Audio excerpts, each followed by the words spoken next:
Encarnacion! O mula sa US, lilipat naman tayo sa Autodromo Hermanos Rodriguez sa Mexico City para sa Mexican Grand Prix! 4.3 kilometers, 71 laps, 17 corners, at may napakahalimaw na straight! 2,000 meters above sea level. Ito ang pinakamataas na circuit sa buong F1 calendar. Manipis ang hangin kaya medyo hirap huminga. Bawas ang drag pero bawas din ang downforce. Kaya abangan natin yung mga setups ng kotse nila. Fastest lap time dito, Valtteri Bottas! Encarnacion!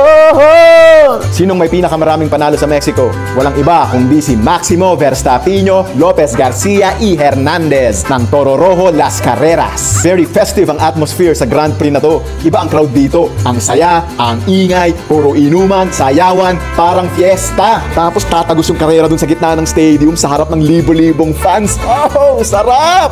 So pagbalik ni Checo Perez next year, magwawala yung buong Mexico! Ay, sige na, vamos.